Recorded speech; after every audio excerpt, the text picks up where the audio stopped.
We believe there is a need to get better skills and talents into the positions within government, positions which determine policies and ultimately will shape our nation. In this video, we'll be talking about a proposal for removing the line relating to ministers to sit in Parliament. And this one is really important. The line is found in Section 64 of the Australian Constitution and details ministers of state. Under the subheading, Ministers to sit in Parliament, it states this: after the first general election, no Minister of State shall hold office for a longer period than 3 months unless they are or become a senator or a member of the House of Representatives. What this means, any minister can only stay in their job for up to 3 months if they're not already an elected member of Parliament, either a senator or a member of the House of Representatives. After that, they must get elected to Parliament or step down. In effect, you can only serve ongoing as a minister if you are in Parliament. Correct.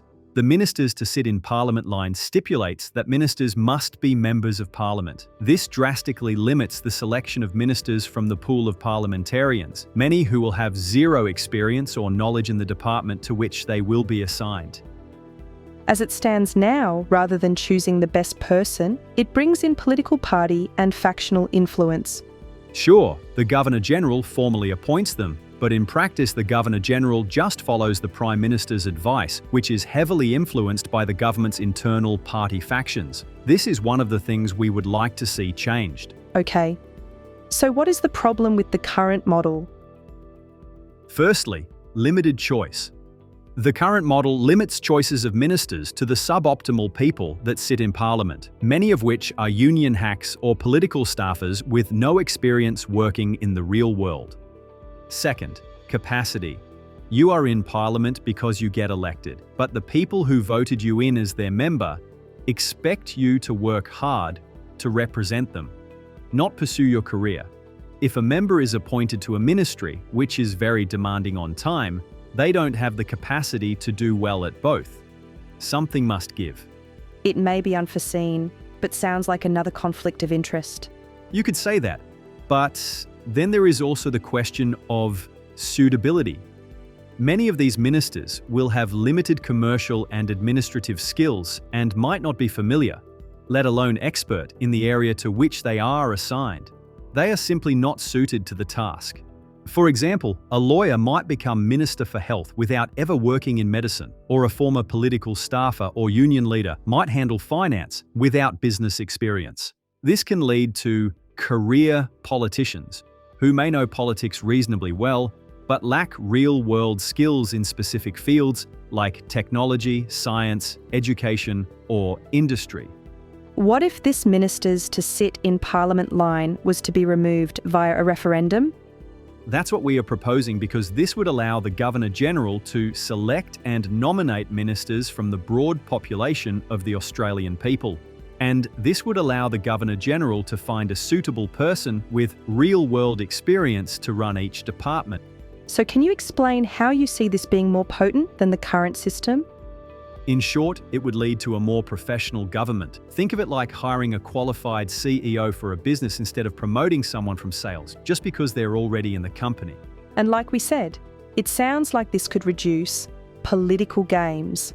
Yes, ministers might focus on results rather than pleasing their party or performing publicly just to get re-elected, and Senate approval would add a democratic check, preventing bad picks.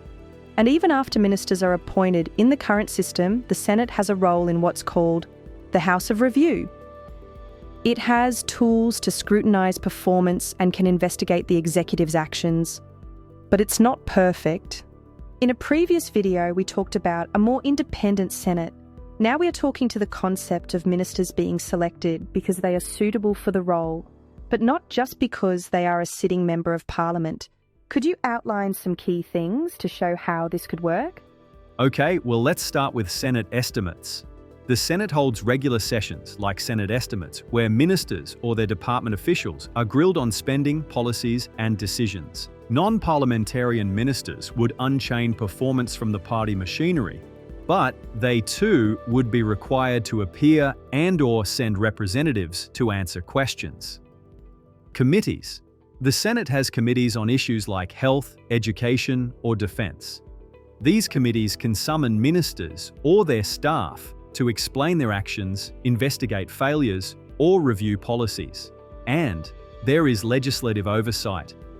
Legislation and policy begin in the legislature.